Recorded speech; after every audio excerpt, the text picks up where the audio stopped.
such a friendly gesture now. Just keep me out of the freezer and don't give me a cold shoulder, 'cause I am just a fragile can. Whoa. And you could crush me, crush me, crush me with your hand. So just tap me with your finger and I'll understand. So just tap me with your finger, I won't overflow again.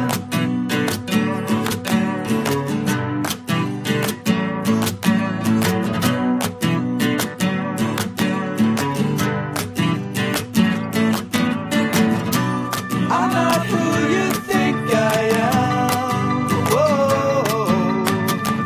They call me sort of pop can man. Whoa. 'Cause I don't do well with pressure. It's such a friendly gesture now. Just get me out of the freezer and don't give me the cold shoulder, 'cause I am just a fragile man. I'm a castle made of sand. Here comes the tide again to wash me out to sea again.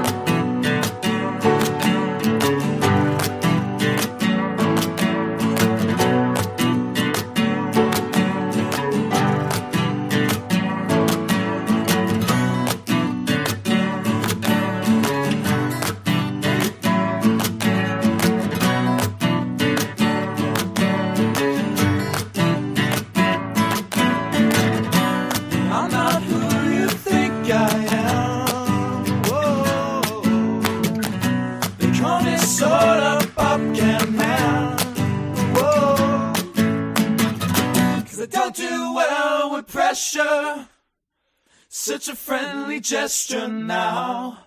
Just keep me out of the freezer and don't give me the cold shoulder, 'cause I am just a fragile can. Whoa. You could crush me, crush me, crush me with your hand. So just tap me with your finger and I'll understand.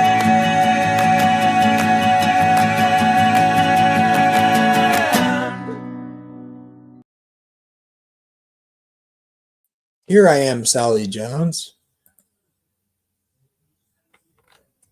It is cultish. Join our cult. Join our cult. Or you're not saved. Come join us, Josh. What's the matter, Josh? What, you got a job or something? Are you working? What is this? The link is pinned, so I'm going to go ahead and take the banner down. She'll be here in a minute. Amber's, who knows, doing stuff. Yeah, I'm here. I was waiting for you to start, just jamming out to that. I love that intro and that song there. Yeah, my friends are cool. I have cool friends. LOL, nope.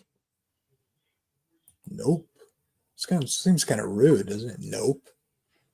Nope. Could read that. Yeah, it's because he's not saved. That's why. That's obvious. No one's saved but me. No one saved but me. That's all I care about. Mhm. That's very unchristian of you. Well, I mean, gotta look out for numero uno. Can't help others if you can't help yourself. Who is this? That's not Josh. No, it can't be. Josh isn't saved. Maybe already, not yet, eh? Ooh, No, we don't do that around here. nailed it. Nailed it. No one's saved. I'm saved. What do you think about that? I know you lie to your kids, so you can't be saved. If there's grace. There's grace, you see. Oh, there's grace Yeah. to go. That's right. No, I think that I tend to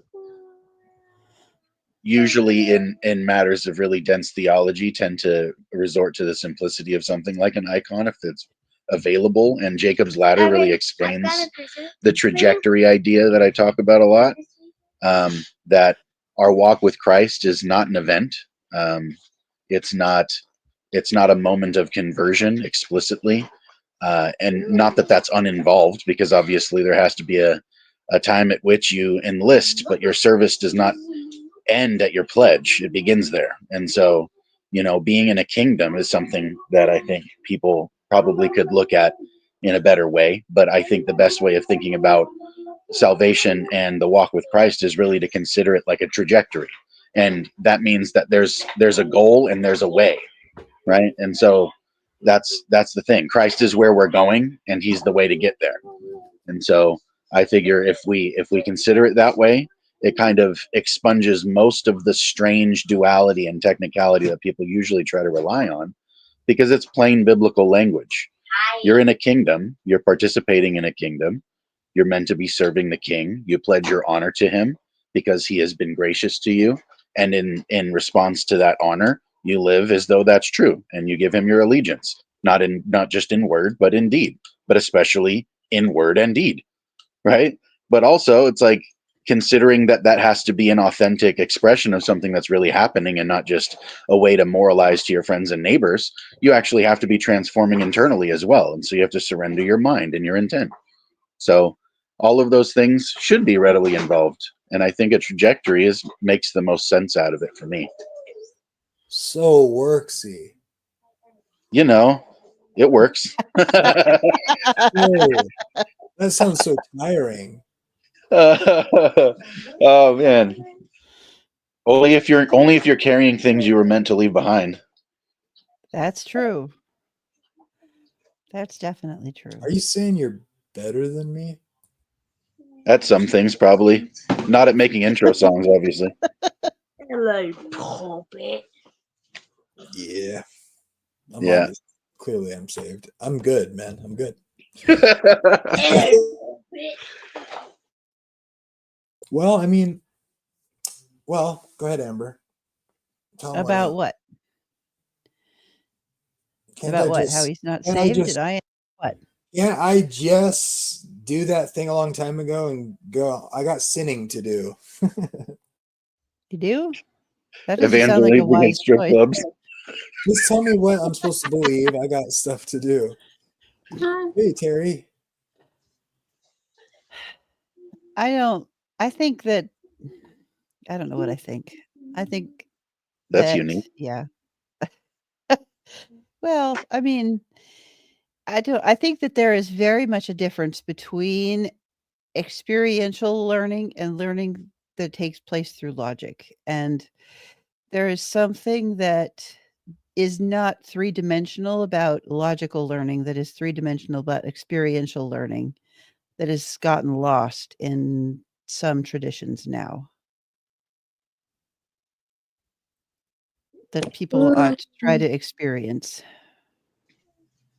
What do you think Yeah. about Terry? Sounds like stuff Terry says. What? Wait, which Terry though? The one underneath of me.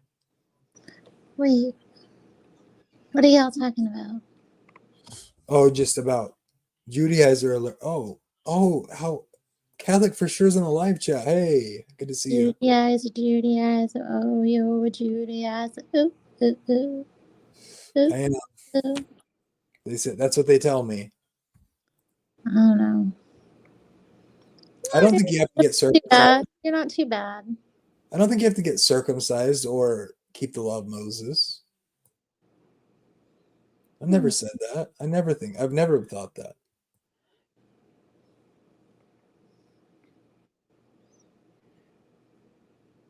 So what do you mean by experiential knowledge as opposed to logical knowledge, Amber? Explain that. Yeah, explain that. I'm listening.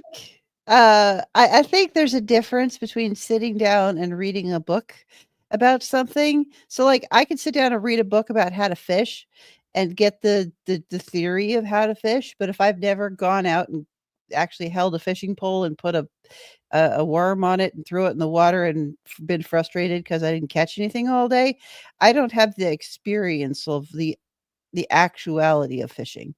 I just have some sort of idea that I get from thinking about okay, so here's what they said that it's like, so that was what it's like, and I imagine what it is instead of doing the thing myself. So I don't have a real world actual picture of fishing, just reading a book on how to fish. So there's a difference between what I know of fishing from reading a book and what I know of fishing from actually doing it. Yeah, it seems like you have to go to church and do service and love people, or maybe you might be in trouble. I don't know. Well, it's the difference between reading a theology book and experiencing an actual living faith. I think they're different. They can work together, but I think they're different. What do you think, Terry? Any thoughts on that? Well, yeah, I concur. Nice. There's difference between thinking something and knowing something. Yeah, and doing something. What about doing stuff? Do you have to do, what do you say about that? Do you have to do stuff? I mean, I'm kind of an experiential learner anyway. Like, I have to throw myself into things or I don't know. And I think, too, my faith really grew when I started serving in a church.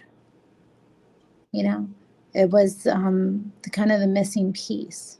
It kind of made everything come to more life. When I started seeing like the big picture.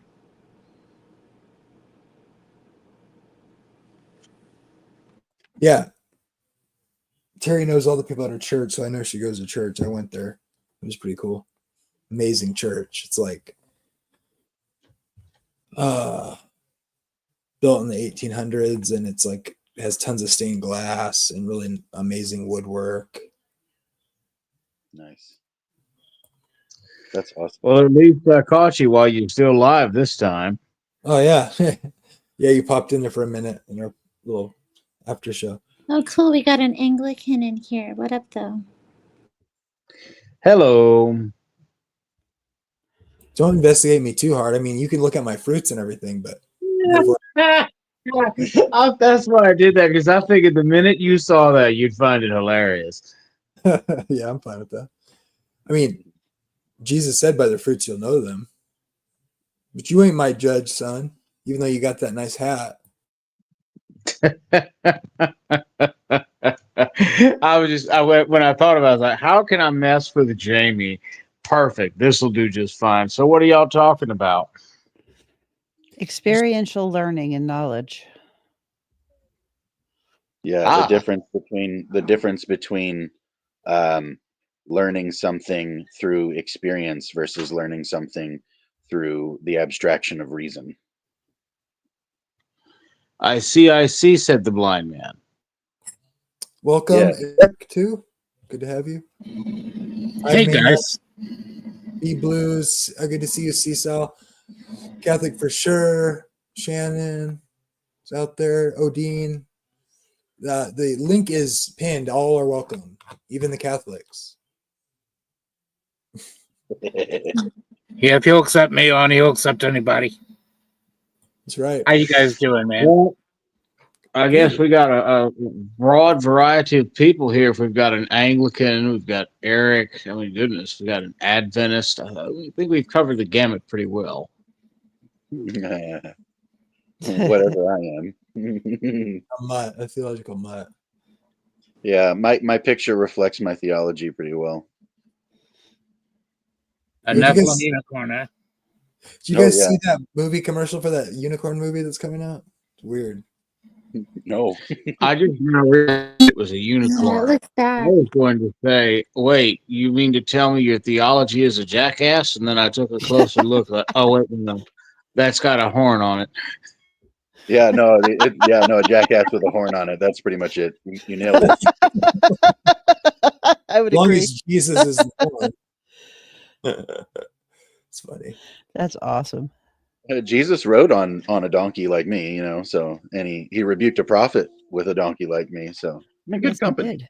We just rode on a donkey like you, and you're still that donkey. We've got some problems. Yeah, no, I know. I'm long-standing problems too.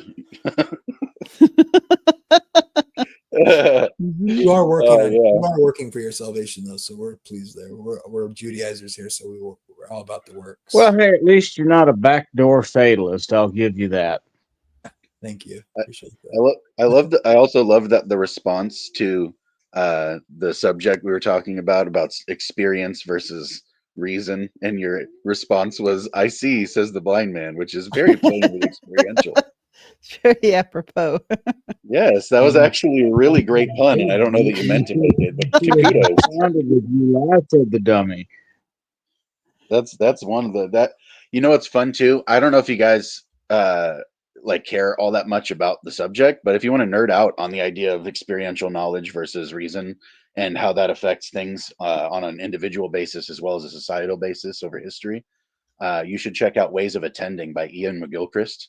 It's like Mhm. a truncated shorthand version of his book Master and His Emissary, which is about the asymmetry of the brain and how that uh, the function of the two hemispheres of the brain has shaped a lot of what we understand the Western world to be, and shaped a lot of what modern people uh, use to view the world. Ultimately, like the lenses that we use to view the world, we're very abstracted from things, and we often feel disconnected from the world around us because we're so abstracted.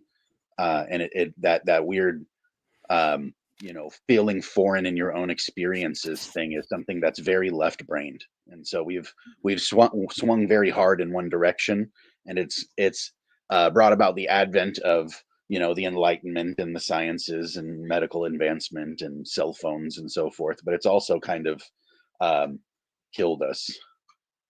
So it's an interesting to kind of like learn about and kind of realize the role that it's actually played, to see how people swung from one direction to the other. Very fascinating. I'd be interested in you guys' opinions on which is best for our faith, uh, to experience supernatural happenings in our physical life, or to just read and try to get all our knowledge from reading, no matter where that reading is held, and never experience any supernatural experiencings. Which do you think would be better for a person? Define supernatural experiences for me first. What do you mean by that? Well, I mean, things that are out of the norm, like having prayers answered, praying for specific things and seeing specific answers to these prayers, or asking God to help you understand a passage in the Bible, and then Him actually leading you to other places that bring you back to what that may actually mean, or even hearing the voice of God, Mhm. praying for a close relationship, and having God speak to you in dreams and visions. So Uh, yeah, yeah. supernatural is kind of widely based there. Yeah, I'm just trying to think about how I'm gonna let Josh take a swing at that first while I think about how to answer that, because I have a couple of different ways I could go with that, but I'm not sure Gee, which thanks. would be the best one to um, Yeah. Honestly, I like, in the same vein as what I was just talking about a second ago, I think one of the best things is um, it if we were only to choose through those two options, I would say experience can outweigh knowledge, but people suffer for lack of knowledge, and so you kind of got to pick your poison on that end. And I think they're both insufficient. I think if you integrate both experience and knowledge into Mhm. your person, you'll have a much easier time experiencing the window to heaven and communing with the logos and reason. Like the both of those things will become significantly easier if your aim is more so at um, obtaining the virtues and looking like Christ and being an appropriate representation of God in every aspect of every place that He's given you opportunity to do so, in like a really ground floor practical sense. I think that's the most important thing to me. I appreciate that answer. I truly do. It reflects my own thoughts. on this, and I I'm a guy. I find myself in a weird position sometimes because I've sincerely experienced a lot of strange things from God that most people um, laugh at. They just don't believe, and that's okay. But my experience with religious people is this: if they're not used to praying for people and seeing them healed, I think something's wrong with that person. I really do, because we can all pray for people around us, and we should all see answers to our prayer. But I noticed that a lot of people, when you begin to give your testimony on how God has dealt with you, been patient with you, and driven certain lessons home and taught you, um, I find that a lot of people just don't have such experiences like this. And I think that's so sad. On the other hand, I see some people that their mind is always in the clouds and their doctrine suffers. And it's not that I disbelieve their testimony or anything like that, but I can see where a lack of knowledge really hurts a lot of people that may have some good experiences in the Lord. And so I really agree with you. I think that we come to know Christ through both methods, and we shouldn't leave anything undone. Like when Jesus was telling the Pharisees, you pray, you leave your tithes, you do this, you do that, you fast. You should do all these things, but you shouldn't leave the other things undone, like grace and mercy. So Yeah, and he calls those things the weightier matters as well. Those are actually for him. That's where the sap is. That's where the marrow lives. That's where all the blood comes from. The life of something, is like it's found in the deepest and heaviest place. Even grace itself or glory itself is actually in some cases a word picture for weightiness. So when he talks about how the law, and then this is crazy because the scripture repeatedly calls the law a delight and a glory. Yes. And then Christ shows up and tells them, hey, the glorious part of it is actually to be like God. Yes. Yeah, and I also think that our modern context has done something that the Bible doesn't do, and that's separate the idea that the everyday life and the spiritual experience are different things. That's not a biblical concept that any of the authors of any of the testaments or books in the Bible would have understood if you would have asked them about it. They just really wouldn't have even tried to get their heads around what you were saying. That to them, that was the same thing. There was not a difference between those kinds of things. So experiential learning was the driver of the bus, and knowledge and things that were learned through books and through study were the passengers in the bus. But you had both, and they were integrated together, and that's how they viewed the entire process. It was much more integrated than we in our modern context have become to view the world. We have fragmented it in a way that's not in keeping with how the writers of the Bible would have seen the world. And I think there's good reason for that, right? Like there's a process by which your experiences become wisdom, right? The process is first that you experience, whether by doing, by seeing, by hearing, by understanding, right? Those are things that you're intaking new things. That's novelty to you. That's important. You're never going to grow if you don't encounter new things. The new thing is the thing you're growing from. And so you take that and you have this experience, and then you abstract it, you separate it from yourself so that you can evaluate it. You can make an assessment. You can, go back and think, did I do that the right way? Could I have done that better? Could I have said that differently? Could I have been this? Could I have done that?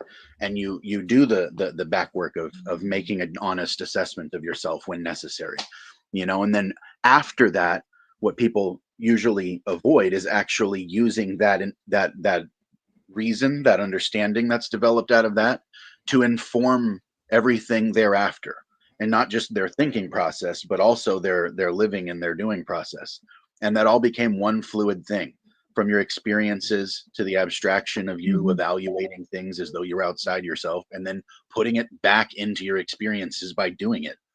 And that's the full cycle of experience to wisdom on every level.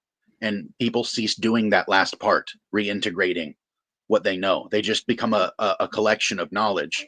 And what I call it is a pocket full of seeds and no fruit.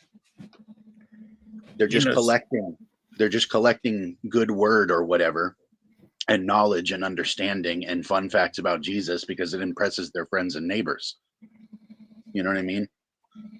Or it offends them, and that gives them some sort of, Yeah, you and know, like Jesus is talking about,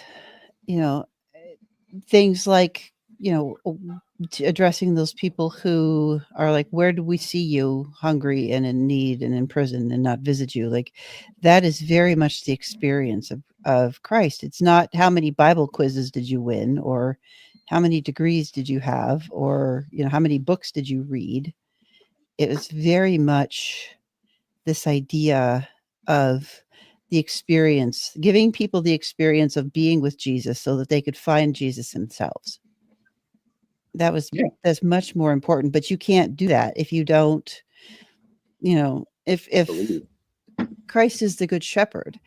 It's very important that, like our local leaders in your church, your pastors, your elders, your priests, whatever you go to, they need to smell like the sheep. Why? Because they're among people, getting to know them. They know them well. And, but it's also is equally important that the sheep smell like the shepherd. You're not going to be able to reflect Jesus if you don't smell like the shepherd, because you don't spend time with the shepherd. And that's a so really that is the important point. driver, the experiential knowledge that is really important, that is the thing that drives the logic. The experience should shape what we learn instead of the other way around. That's what I'm saying. Would you guys agree with me when I say that when I look around the church, I see a whole lot of people that go to church. I see very few people that are the church, if you know what I mean. I think some people are so bent on going to church that they don't realize that they're living the life of an apostate. There's no anticipation of God in their lives. There's no anticipation of a movement of the Spirit over you. There's no yielding to the Spirit in many cases. I don't see people praying for a closer relationship with Jesus. Like just a closer walk with thee, granted Jesus, this my plea. Daily walking closer to thee. Lord, help me to get to know you. But we're living in what's defined as the most perilous time this world has ever seen, a very deceptive time. And it's a time where in my opinion, most of the church is going apostate right in front of our eyes, just falling away from us. And they're becoming consumed with hatefulness and divisiveness and everything that separates. And I find that a lot of them are a lot like the Democratic Party, if you'll overlook my comparison here. But they claim inclusiveness, but they're full of divisiveness. All they do is separate and divide. And I think that's what a lot of the church does. And when they should be praying for a closer relationship and a closer walk with Jesus, and they're arrogant and they're fighting and they're quibbling over this and that. Most of our preachers begging for money, and it's just it's an easy atmosphere to fall away in. And there's so few people actually pointing and saying, get to know Jesus, get that relationship with him, have those conversations with him, real conversations. Have those with him, and people look at you like you got three heads. So you got to ask yourself, how much of the church actually believes this stuff? I don't think it's very many when it comes right down to it. And I hope I'm wrong, but I don't see where I am so far. Sad to say. I think there's a difference between several things. One, what we're seeing online is not necessarily a totality of the reflection of reality, because it's not reality. And I think, in my experience, I see an awful lot of people who are trying, but if you're in a place and in a context that, you can only go as far as your tradition and your experience can take you. And if you're in a space that is less familiar with the experiential side of things and gets a little more heavy into the head side of things, that sometimes becomes confusion, and people are just trying to do the best they can. And if the experience that they have isn't reflective of a holistic experience of Christ, I find it hard to blame the sheep when sometimes we're just not set up in a culture and a world that is set to be something that is inclined to be helpful to people experiencing Christ. And it is a lot harder for everyone, pastors and included. So I tend to want to try to go to grace first, because most of us are just doing the best we can with what we have and what we know. Well, I definitely believe in grace, that's for sure. And I definitely believe that we should be as long-suffering as God. We should at least try. But I still find that most of the people that I talk to, even when I was in churches, I don't go to many churches anymore. Because when I do, it just seems like I'm never in trouble with the laity. Most of the people generally like me, but generally when I go to church, you go to church to bless and to be blessed. At least I do.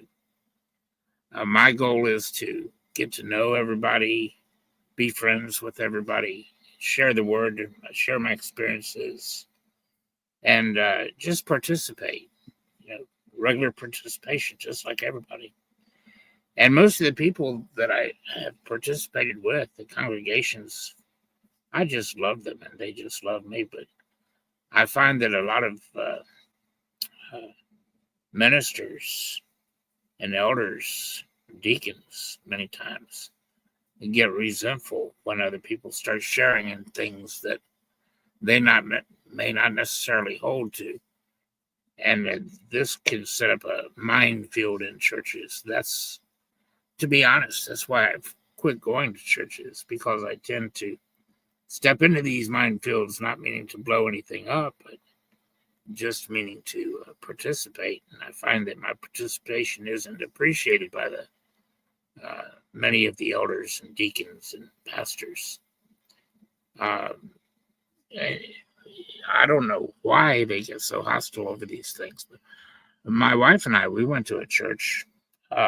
We attended that church for several months, and the people loved us. And we had a conversation with their preacher, whom I knew before he was a preacher. He was our neighbor. Good guy. I liked him. And he went to seminary and came out as a preacher and took over this flock. And I didn't know the elders, but I knew a lot of the people there. And he came over to my house one time and we were talking about, he wanted to talk about the rapture. So we talked about the rapture. And he knew that I didn't believe in a preacher of rapture. And he asked me why. Because he did. And I said, well, up until recently, I did too. But here's why I don't. And I laid the scriptures out for him. And we studied, it must have been 45, 50 minutes, something like that. And he said that he wanted to share all of this with his congregation. And asked if I'd be willing to. I said, sure. So my wife and I showed up the next Sunday morning. And everybody welcomed us as usual, except for the deacons this time and the elders. They stood off by themselves, man, shooting us these weird glances. And they had the preacher cornered. And then they come over to us. My wife, we lived on a kind of an abandoned farm. It belonged to a buddy of ours, and we just lived kind of survivalist lifestyle. But we did go to church, and we read our Bibles and did things like that. But my wife didn't have a dress. She wore the best she had. And for the very first time, they walked over to us. The deacons that would always hug us before that came over to us, and they said, you know, your wife never wears anything but blue jeans and a shirt to church. And we think you guys would be happier to go somewhere else. And that broke my wife's heart, man. It broke her heart because she loved those people. And it made me angry. I want to be honest with you. I was angry. But I wasn't angry with the people there. I was angry with the elders, the deacons. And to make a long story short, my wife didn't want to go back that evening. She took them at their word and just never went back. But I did. And when they stood up and asked for a testimony, and when I got a testimony, I said, I do. And I just let them know what had happened, the congregation, because they had no idea why we were being asked to leave. And nobody told them. All they knew was we were being asked to leave. So I told them what had happened, and I told them, I'll sit down as soon as your elders can find a scripture here that tells us you're going to be raptured before the tribulation. But that's why we were asked to leave, because I let your pastor know there aren't any scriptures that tell us we're going to be raptured before we're the tribulation. And I proceeded to show them what the scriptures said. Went through about 45 minutes of 2 Thessalonians chapter 2, 1 Corinthians 15, Mark 13, Matthew 24, Luke 21, all these other places, Isaiah, Daniel. So, you know, people are just real weird that way. They divide over the weirdest things. And it's really hard to work when you have that kind of leadership in so many churches nowadays. And a lot of our churches are like that, guys. A lot of them. Well, first of all, I just want to say I'm so sorry that happened to you. Well, I'm a tough old guy, man. It don't bother me, but it did bother my wife. It hurt her. It just made me angry, but I'll get over that. I just wanted their flock to know why we were asked to leave, you know, because they were left in the dark. And you need to know, if you've got elders in charge that are going to do this to people, I think they needed to know. But I left them alone after that. I didn't go back and cause them any problems. I just, you know. I find this problem you're describing interesting because it has to do with like submission to the church as your like authority or not. And like, yes. So that's what's difficult about it. Cause I do think you're supposed to submit to some degree or like suffer through that a little bit. But I understand that in certain circumstances, that's just not going to work. It's not going to happen. Yeah. And it maybe probably shouldn't happen depending on the circumstances, but like who's, you know what I mean? This is like a Protestant problem. Although I think it's potentially a problem in any church, but you know, it gets to the question. There is a real sense where it is a problem with the lower Protestant churches, especially in the evangelical / Baptist world. You have almost no mechanism of appeal, especially if you were dealing with independent Baptists or charismatic churches that have no denominational affiliations. Congratulations. If you are now the target of the pastor, the deacon, the influential person, or just the rumor mill because someone decided they disliked you for some unknowable arbitrary reason, you don't have much in the way to appeal that many a time. Yeah. So I want to And bring up this. I want to bring up this text because there's a bunch of questions about this. Like, I guess I'm bad because I'm supposed to keep the 10 Commandments. So I'll read this and then give my interpretation because a lot of people throw this in my face. This is 2 Corinthians chapter 3, starting verse 6. I have no problem with this verse, by the way. Ministers of the new covenant, I'm a new covenant believer, not of the letter, but of the spirit, for the letter kills, but the spirit gives life. But if the ministry of death, written and engraved on stones, that's the 10 Commandments, was glorious, so that the children of Israel could not look steadily at the face of Moses because the glory of his countenance, which glory was passing away. How will the ministry of the Spirit not be more glorious? Or the ministry of condemnation, written on stone, 10 Commandments, Old Covenant, had glory, the ministry of righteousness exceeds much more in glory. So come on, Jamie, there you go. I mean, okay, so the first thing I would say is, okay, this came up because of the Sabbath, and I'm going, okay, so what is it? So is it a ministry of death to not commit adultery? Is it a ministry of death to not lie, cheat, steal, put God first, not worship idols? Paul says over and over, flee from idols. Is he putting us under the ministry of death? Because that's a 10 Commandment. Is it when Jesus says, if you love me, keep my commandments? Is he saying not the commandments like don't murder and don't hate when he gives the Sermon on the Mount, which intensifies the spiritual problem with breaking God's commands? This seems like, so the ministry of death would be the condemnation that they were under for breaking the laws and the mercy needed that Jesus brings. So I would contend that unless you think the New Testament contradicts Jesus' teaching, which I do not, I think that's absurd, and most of the history of the church would agree with me, including Catholics, Orthodox, and old school Protestantism. He's talking about not receiving the mercy and forgiveness through Jesus. So the context here is they need Jesus for forgiveness. He's not. So the ministry of death would be the old system, which I don't. I'm a new covenant Christian. So but you have to believe by faith in Jesus to receive forgiveness for sins, which are breaking the commands. So to me, the ministry of death was the old covenant that didn't have the mercy that's poured out through the Holy Spirit.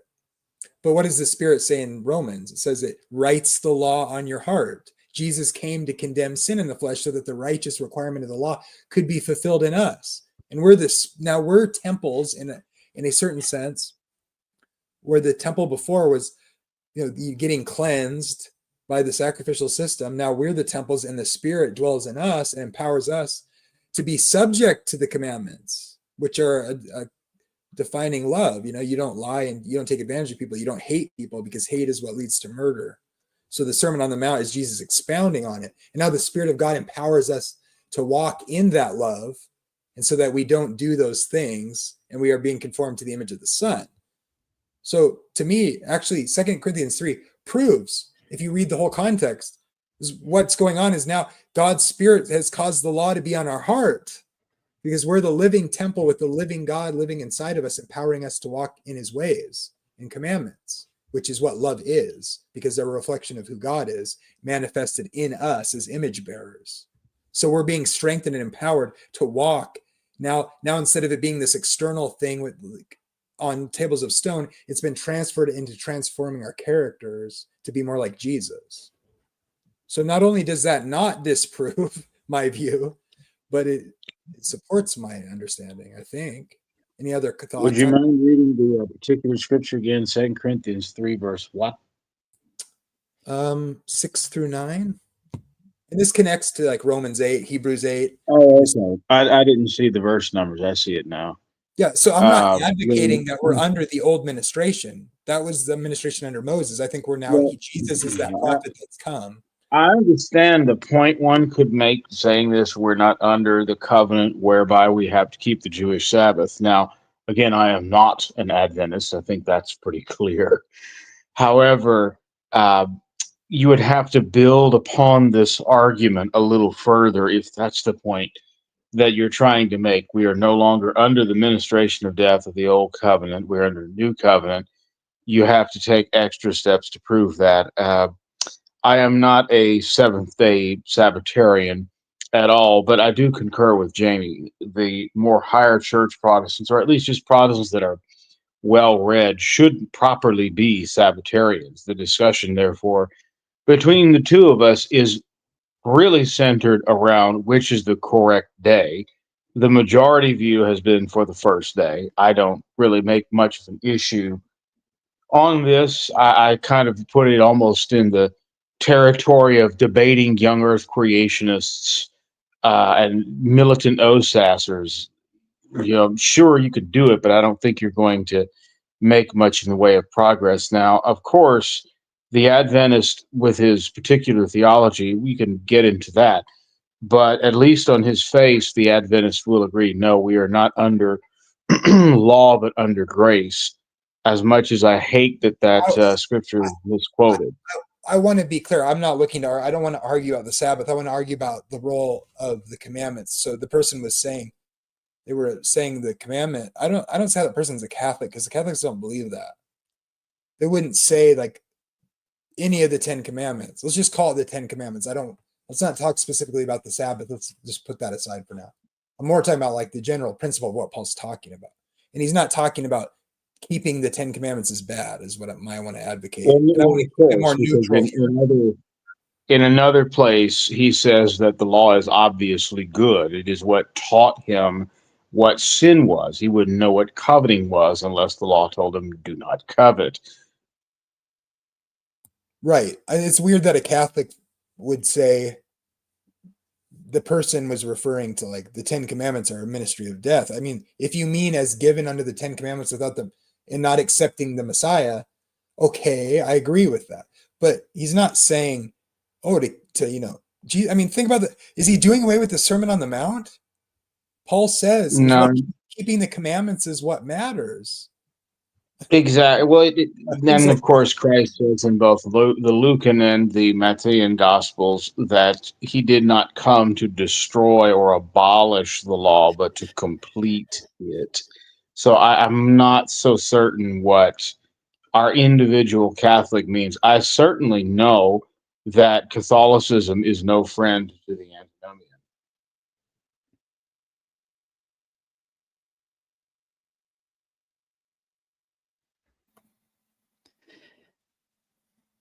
I find it really interesting what Jesus said when he was asked. He asked, "What do you got to do?" And the Lord answered. Well, he answered that we had to love, and we had to do the works of the law. That was the answer. Thou shalt not steal. Thou shalt not kill. Thou shalt not. And the kid said, well, I've done all these things from my youth up. And so Jesus said, there's one last thing you've got to do. Sell everything that you have. Give it to the poor, and you'll have reward in heaven. And that's the line that he had to draw. He wasn't going to do that. He was sorrowful. Now, he may have thought better of it later on, I don't know, and repented and gave away what he had. I don't know. But it is funny that the Lord points to the law first. And then I do love what he says about loving God with all our hearts first and loving our neighbors ourselves. By doing that, we're going to fulfill righteousness. We're going to be performing righteousness by doing these things. But it's not that the law saves us. That's not what it's about at all.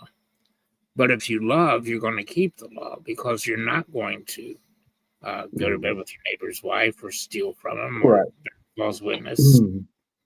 So Galatians 5 verse 6 comes to mind. It's a faith working through love. Yeah. So while it's true that we're not saved by the works of the law, and if we try to be saved by the works of the law, we're going to fail. But if we yield ourselves to Christ and we submit ourselves to Him in prayer and let Him know that we want to yield ourselves to His Spirit and to do the things that He did and to fill us and to lead us and to guide us and change us into the new people He wants us to be. These are good things to pray for, good things to work toward. And it may be coincidental that these things are going to put us in compliance with the law, because they do. But it's the motivating factor that's different. It's not doing it to be saved. It's doing it because we are saved and we are made new creatures in Christ. Does that make sense? Well, yes, that's why I was citing Galatians 5 verse 6. The faith that works by love. Really quick. I do not want to make this about the Sabbath tonight. I just want to talk about the general teaching here. I don't want to get into the Sabbath issue. Just as a question, okay? Now, Jamie, you've given me the perfect clip. I'll take that clip out because that's what the college of YouTube does. And now I'm going to make it a clip that says, at Jamie, tag you and say, is an anti-Sabbatarian. Perfect. I'll sneak that in later, okay? But no, I just want to talk about like what's going on with the law thing. And I think, like, the Sabbath aside, like, what is he really saying there? He's talking about the covenant difference, the new covenant and the old covenant. I do not think we're under the old covenant. But he's not saying the 10 Commandments are bad for you. Jesus, I mean, think about the Sermon on the Mount. It's a basic feature. It's a basic feature of Protestant theology, the law-gospel distinction. We are not saved by law because we are not under a covenant of law. We are under a covenant of grace, which is what St. Paul is talking about in Romans when he says that. So would you say then that we should look at the Ten Commandments as basically precepts for the purposes of maintaining a relationship with Christ? Well, no, because they morally bind us, which is what Christ enjoins us in relation to the covenant of works. But here again, if we throw Colossians 2 on the screen, what does it say about those who are in Christ? They are dead to the law. The law is crucified for them. Now, that, again, is misinterpreted. That does not give Charles Jennings, the antinomian, the birth that he thinks it gives him. What it means is that I don't have to go sacrifice a goat, a turtle dove, a lamb, or a ram or before a priest so he can collect his blood in a brazen bowl. Why? Because Jesus, who is Lord of all, laid out his life for us on the cross. Yeah, that part I'm not necessarily disputing. The Ten Commandments doesn't address the atonement aspects of things, or even necessarily the legalistic aspect of things. I'm talking about them existing as a guideline that will help us remain in a relationship with God. I don't think it would make sense for God to want us to have a faithful relationship with Him, right? But doesn't tell us how to. If we're referring to sanctification, then I'd agree with you, yes. Oh, I'm It's sorry, simple. you're It's breaking really up. simple. What's been called historically the moral law is just like it's like a thing you use as a mirror to see if you're doing evil or not. It's like, or if you're loving God or not. It's like it's really not that difficult. Everyone agrees with that. Hardly. Everyone. I mean, because it's self-evident. Look, if you're lying and stealing and cheating. I'll be back in just a second. Let me switch devices. Okay. Okay. Yeah, he sounded a little bit messed up a while ago. I mean, this is all over the New Testament too. I mean, like, because then people, as soon as you start talking about this, people will be like, "Oh, but so you think you're saved by the law?" No, I didn't say that. It's like no, it's like it's something that defines sin and righteousness. But even if someone believes that they're not saved by the law, right? They're saved by grace alone, but they understand, I guess, the purpose of the law, but their view of it is a more legalistic view, right? that's not a good thing in my opinion, because Right. now you run into certain circumstances where it's like, okay, you know, if I got to lie to save 100 people, I'm not going to do that because I don't want to sin, right? That By would be dumb. nature of that would be dumb, right? Right. But there might be people who are legalistic and that's of that mindset, which is part of the reason why it's important that we look at Jesus's conversations with the Pharisees, right? Because Amber, of will you stick up for me here? This person keeps saying, like, yeah, people who were Sabbath keepers, like the Pharisees and all Jews, and Jesus was a Sabbath keeper. They're not bad because they honored what God said to do. You're like making it like this person is like juxtaposing, like the Sabbath keepers killed Jesus. Yeah, the people who were God's people killed Jesus. So what? They're not bad for doing what God said or listening to what God commanded. That doesn't. It's correlation, and it's a weird sort of prejudice, sort of weird thing that this person keeps bringing. Oh, it was the Sabbath keepers that killed Jesus. Well, yeah, the Sabbath keepers also like were Jesus' disciples. Like what I find interesting. What an absurd, like I don't know. That's like bigoted or something. I don't know what it's called, but I don't get that. That is not like there were good and bad Sabbath keepers. It has nothing to do with them being bad. Sorry, that just annoys The me. Sabbath was made for man. Yeah, exactly. When Paul and Jesus were both talking about the law, do you think that there's cases where they're specifically referring to the Ten Commandments, or where they're specifically referring to the 613 secular laws for Israel? That's the elephant in the room. Yeah. Right? Because like Paul, I think context has to determine that. Yeah. In some cases, he's saying it generally, and sometimes I would. So I'll contend that context suggests that he's just talking about the law, usually just the whole thing. Like he's talking about the law they received at Sinai, Moses. But like in certain circumstances, I think it's more specific. Like he's like, it might be specifically focusing in on the this is why they have. Like I know that the Bible doesn't make ceremonial and moral distinctions, but they're helpful categories which are obviously different.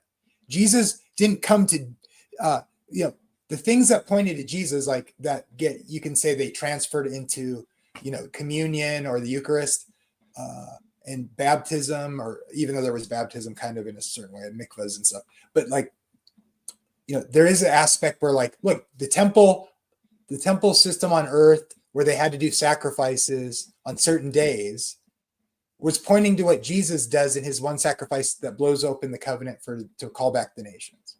Okay, that is not, you can't just throw in do not murder with that anytime it's talking about saying those things are done away with, or that, the temple system is no longer going to be needed on earth to do sacrifices. When it's talking about that's not needed, and God's not going to continue to do that because Jesus is ascended into heaven and he's in the temple made without hands. When it's suggesting that system is done away with, that there's a new priesthood, you can't just throw everything in there with it. Like don't murder and commit adultery and hate people. Like that's so obviously just doesn't apply. So these categories are helpful, even though they're not necessarily distinct. But what I find strange with the comment that you posted earlier is that Jesus kept the Sabbath. He followed the law to the T. A matter of fact, at the wedding, excuse me, when his mother asked him for wine, right? She walked away confident knowing that he's going to do it. Why? Because he's honoring a request for his mother, right? And so obviously the father didn't disagree with it, right? Despite what he's saying, it's not his time yet, right? But clearly he has permission from the father, right? To grant the request of his mother. So even like small stuff like that, like it's clear Jesus was living and operating under the same laws that he himself established, right?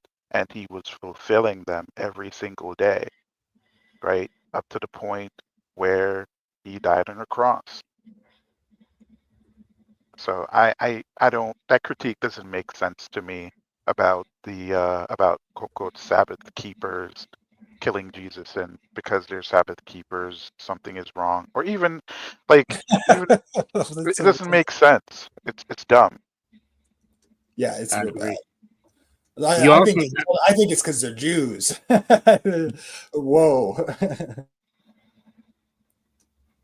Maybe I'm woke, but I just don't think it's because they're Jews that they kill Jesus. I don't think it's a genetic issue. You know, I don't think. You also Yeah. have the contradiction, though, that on the flip side of his brethren coming and saying he's crazy when he was talking to the crowds and trying to get him away because they thought he was insane or something, going insane. And I think that shows us a couple of different things about the Lord. His willingness to please his mother, his earthly parents, but then also his fearlessness. He didn't care what other people thought. He wanted to please his heavenly Father and do the things that he was, accomplish his mission. So he's not ashamed, but he at the same time is going to look and keep a handle on what he does and keep it strict. He's got a sincere purpose for everything. Well, something that I always marvel at, I think of the that fellow that Peter and Philip, or who was it? Yeah, Peter was going into the temple, and this beggar was begging for alms. And he says, silver and gold have I none, but such as I have give I thee. In the name of Jesus, rise up and walk. And he rose and he walked. And of course, they made a big stink over that again because they healed in Jesus' name. So it seems like there's going to be times when we have to stand up for the Lord, and we're going to have to be bold. But then there comes time too when we're going to have to know that not everybody is going to accept what we've got to say, and even people that are close to us are sometimes going to not get what we're doing because they don't get God. So there's room for a lot of misinterpretation and misunderstanding here, I think.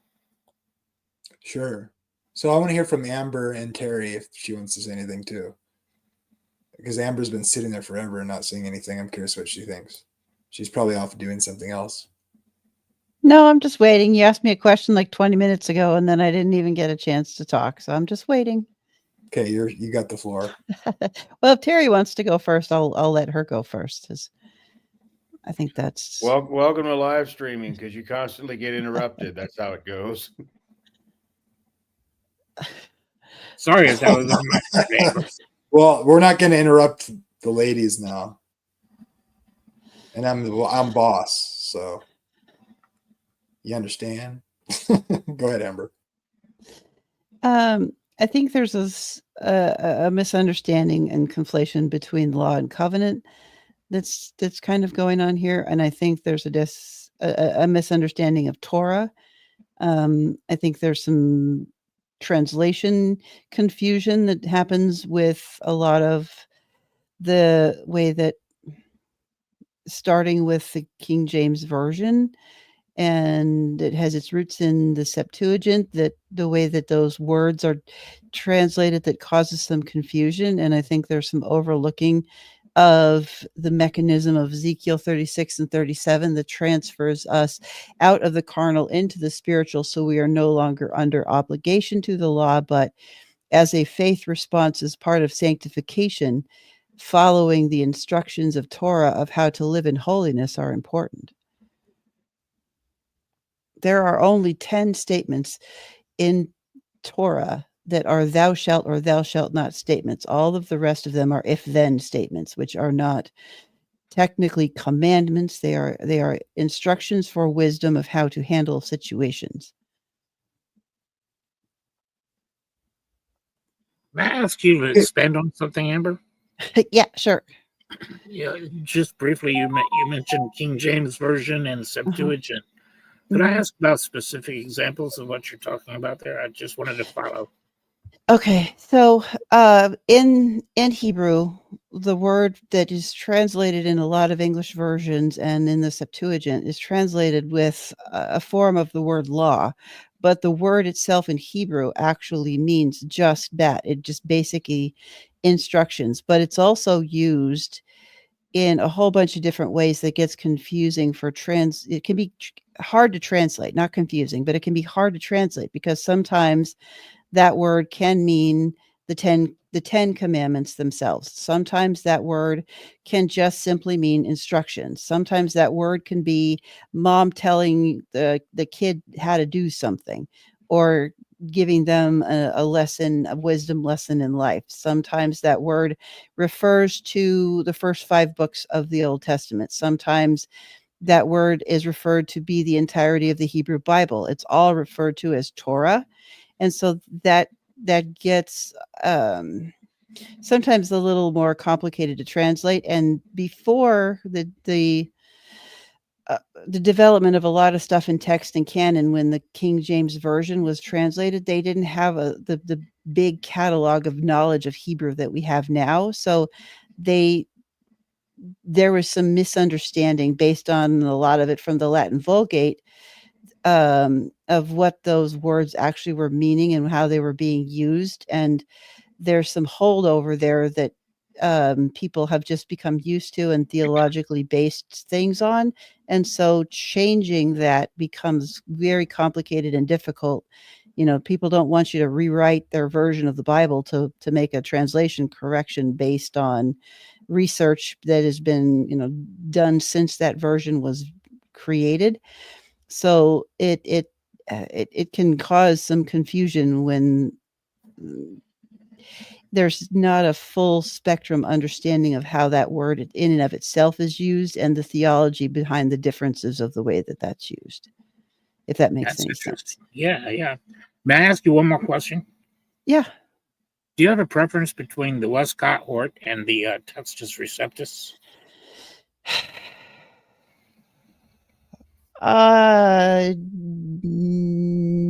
No, I think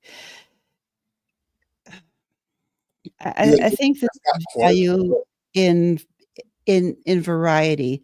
And here's something that a lot of people don't understand about how kind of the history of text and canon work. There's a misnomer that there's, because there are variations in the way that versions that we have are preserved.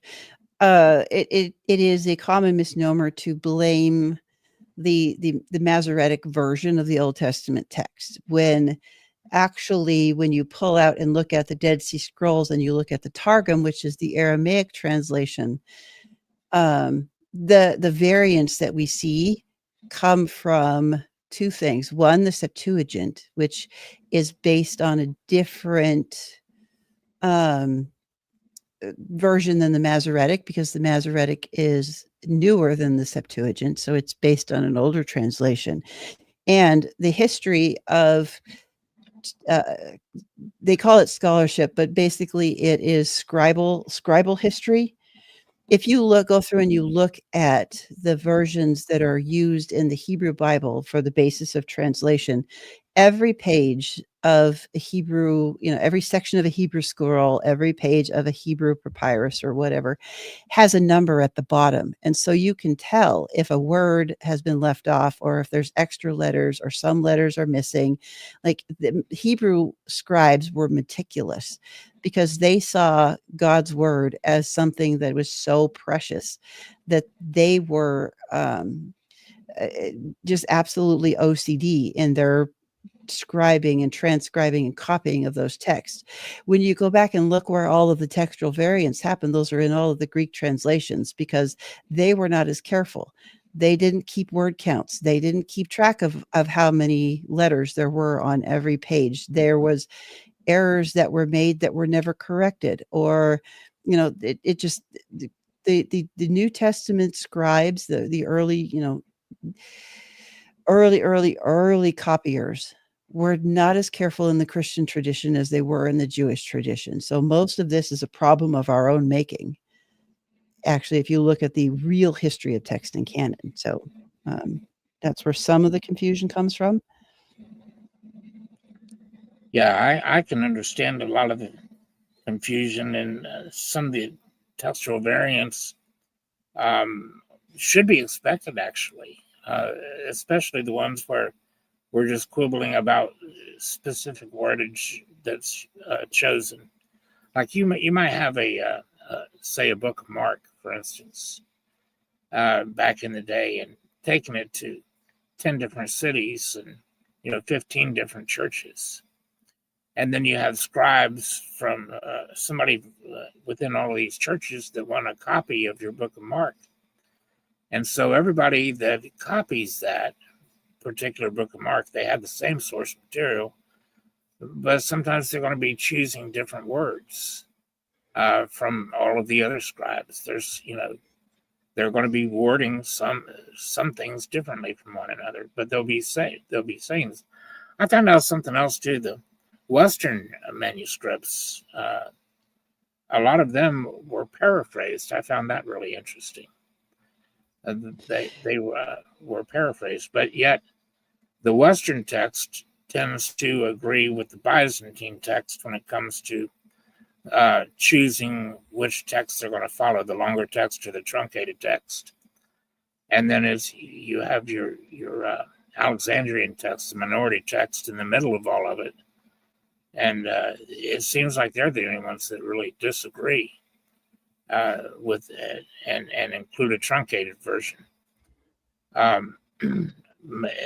some people might disagree with me on this, but I'm in the middle of a massive study right now, and that's why I asked your opinion.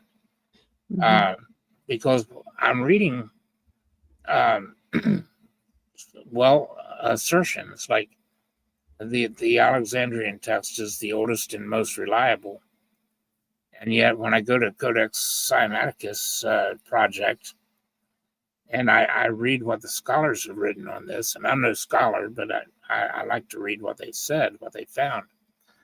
What they found is that they're calling it a 4th century document, and yet they claim that it was erased and rewritten, and edited in a number of places where the text is totally changed. And that reworking of it was done clear up into the 8th century. So I don't understand their claim that it's the oldest and most reliable manuscripts when they're admitting such that's not how textual criticism works. What's that now? I said that's not how textual criticism works. Yeah, I was just saying that. You can explain that, but I just don't understand how they're calling it the oldest and most reliable when it doesn't appear to be either one.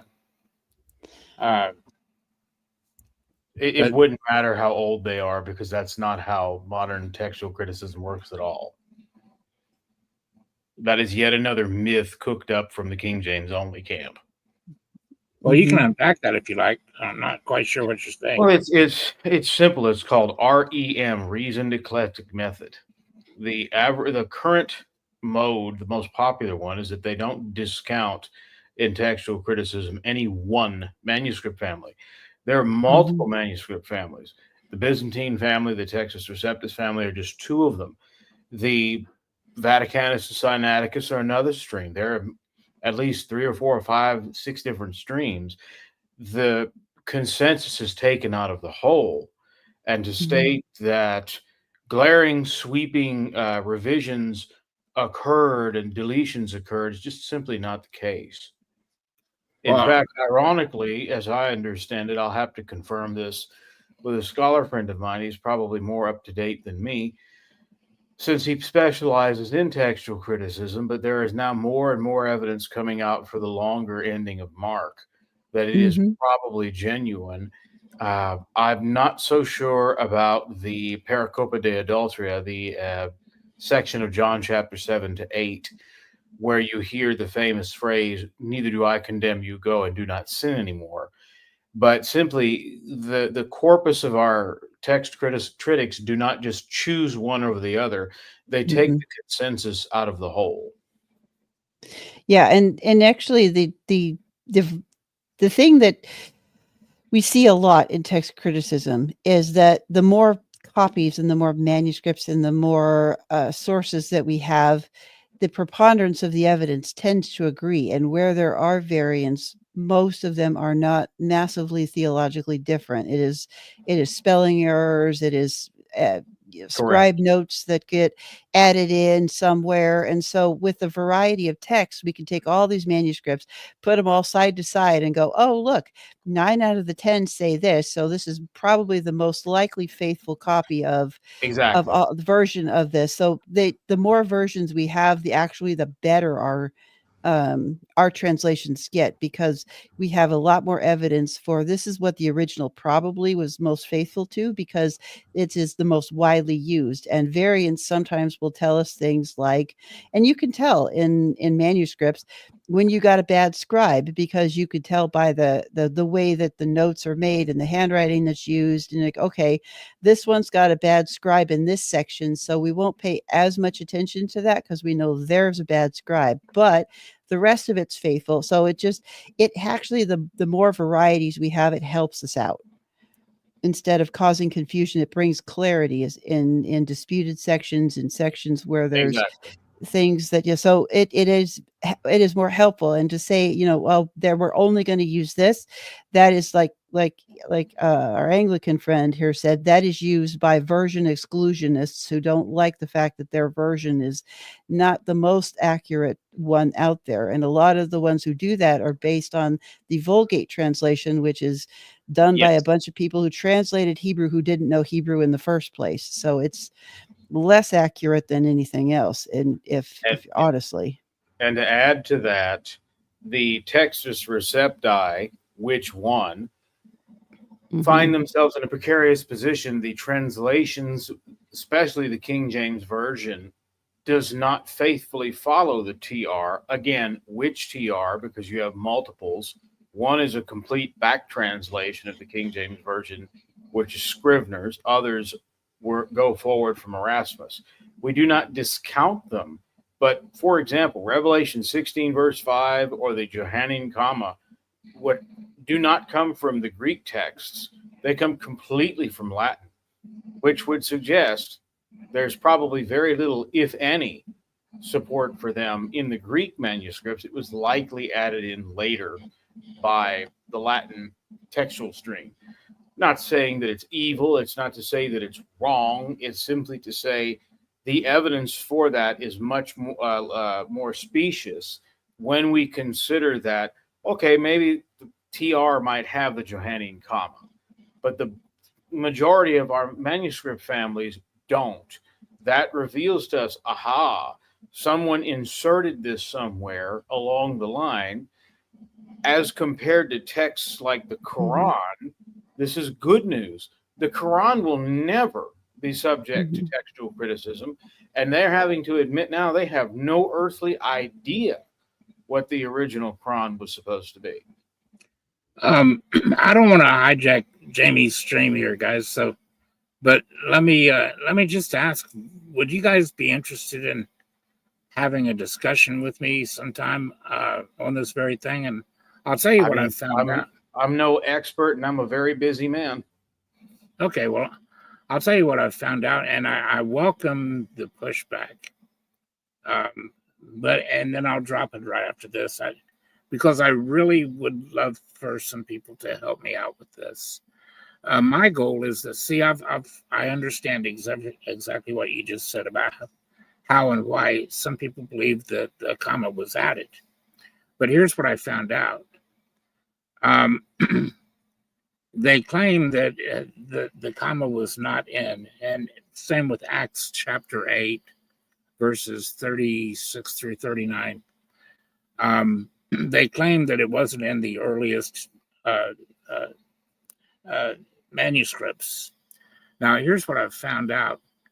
Between the 12th century and the 8th century, the 2nd century to the 8th century, when it comes to the book of 1 John, chapter 5, we've only got 2 examples of 1 John chapter 5 between the 2nd century and the 8th century. and that happens to be the Codex Vaticanus and the Sinaiticus. That's all. Nobody else has it. But then I found out that they're saying that this was added before the Codex Sinaiticus and Vaticanus, so that means that somebody had inserted it, but the originals didn't contain it. But when I look, I find that the Western manuscripts are Latin, Aramaic, some of the early Greek, and we find that the people, the patriarchs, quoted 1 John chapter 5, verse 7. So we don't have an actual copy. Now, when it comes to the book of Acts, between the 2nd and 8th century, there's like over 2,500 copies of that we've got extant for that between the 2nd and 8th centuries. But the book of 1 John, and they call it the Catholic epistles, we've got almost none. But the reason that we have these and those two, the Codex Sinaiticus and Vaticanus, is because they were written in clear up into the 8th century and then put away for hundreds of years. But I'm finding like the early Latin that predated Jerome's. Cyprian carried that Bible, and he quoted 1 John 5:7. One father quoting it does not confirm legitimacy. Well, he's not the only one. Tertullian also quoted it. Again, And, 5 fathers quoting it also does not confirm legitimacy. Right. But then we've got more than that, too. Jerome in his, I have it right here. Jerome in his, what was this? This is a prologue to the canonical epistles of Jerome. He states right here that he was given Alexandrian text type to write this down, because he says that he was given this text to create his Latin Bible, the Vulgate, but it didn't contain the 3 words, the Father, Son, Holy Spirit. Quick question, guys. Just real quick, if you want to comment.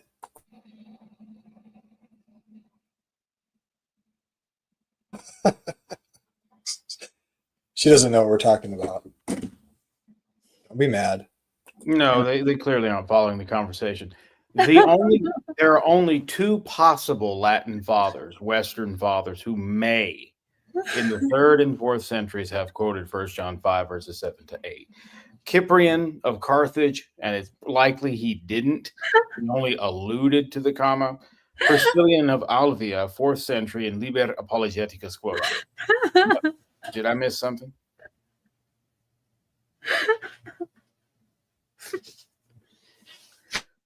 Go ahead, Ryan.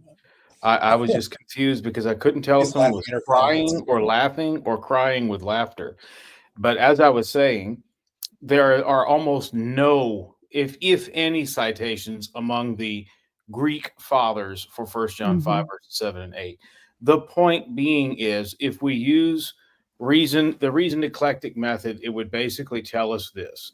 While it's possible that some sources allude to or cite from the West the Johannine comma, the majority of our sources do not. That doesn't mean that it's an evil verse. It simply means it's more than likely not genuine. And that's simply where you have to leave it. There is, as I understand it to date, no direct evidence, or very little direct evidence, to support the notion that there was a Greek citation for 1 John 5, verses 7 or 8. That would change the entire conversation, but we haven't found it. The other thing to note also that our version exclusionists like the King James only or TR only crowd make is that we've made amazing progress in the science in the field of textual criticism manuscript evidence preservation and whatnot since the time of the King James Version or the various TRs. We have access to things that flatly none of the ample King James translators or Erasmus or Elsevier had. Yeah, I'm. Sometime you ought to drop by, and we'll check some of this stuff out together. I'll show you some of this stuff, because I'll tell you where I'm getting my stuff. It's all off of the original Project Sinaiticus website, where the scholars are sitting down and making their notations and actually examining the document and giving their their description of everything that they're finding there. And so everything that I'm getting this from is like top-notch site. But again, that's one site and one set of scholars. That's it's more than one site and more than one set of scholars, Ryan. I'm just saying that's just one of them. So what I'm finding, at least you're not making the mistake that most of these people make, where they say, "I'm quoting from one scholar. Hooray! Yeah. I now know what I'm talking about." Yeah. Well, at least you didn't make that mistake. Also, I should say that I'm not a King James onlyist. As a matter of fact, I use the ESV quite often. Right, and I'm not accusing you of it. I'm saying, unfortunately, that's where most of this originates. Well, it's an overly hopeful and very limited view to say, if I'm going to be kind. Well, I think that. Okay, guys, I gotta close it down.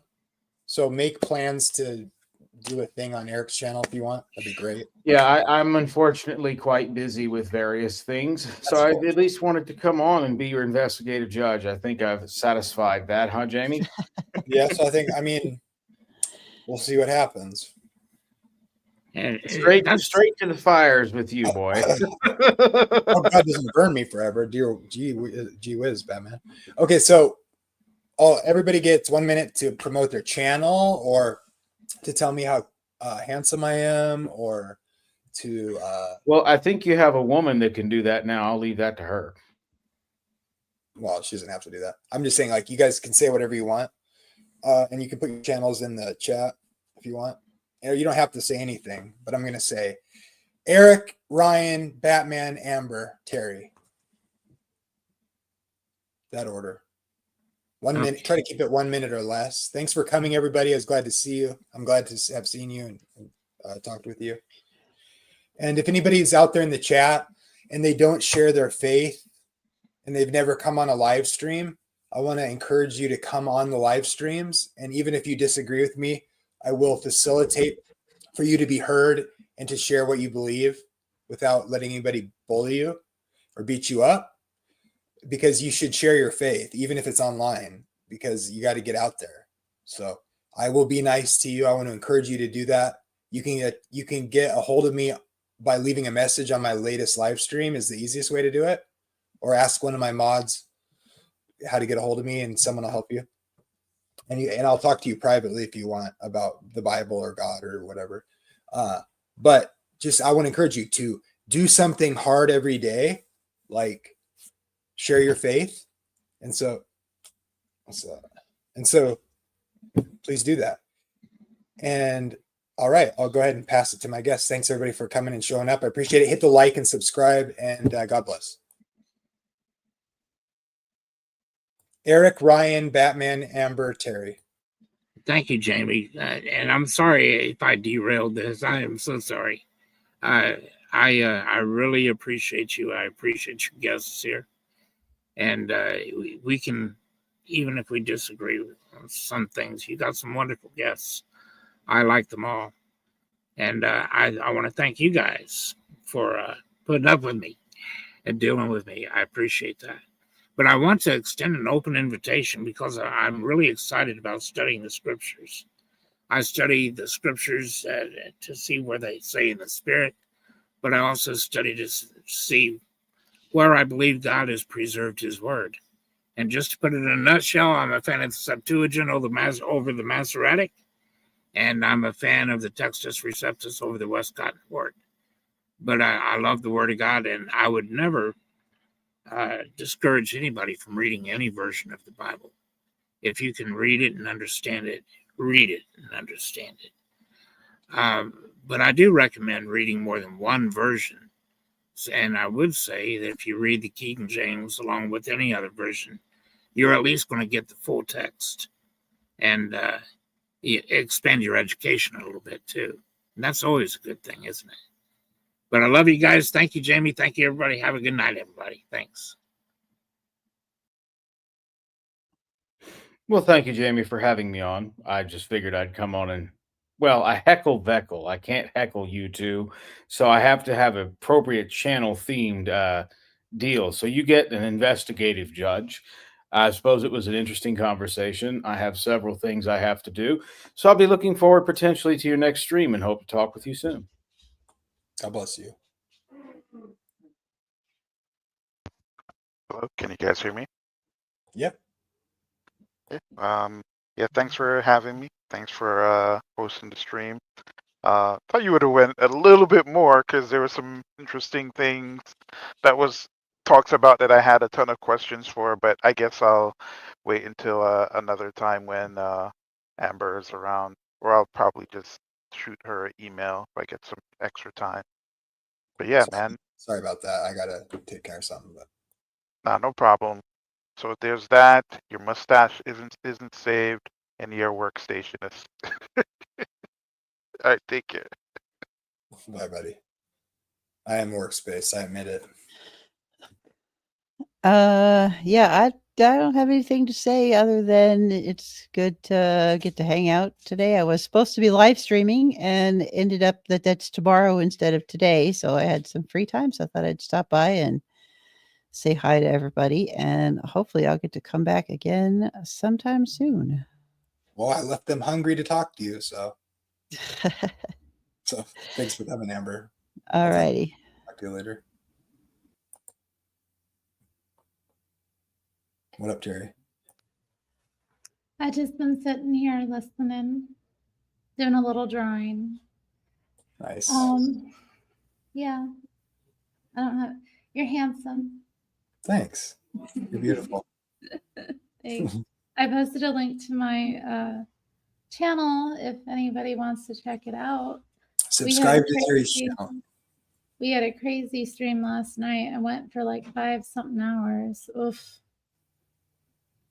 So if you need something to listen to in the background, Jamie was exceedingly funny at times. Yeah, subscribe to Terry's channel for sure. Yeah. I hope to keep her around for a long time. A very long time. All right. Thanks everybody for coming. God bless. And go out there and love Jesus and your fellow humans. Bye. Yeah.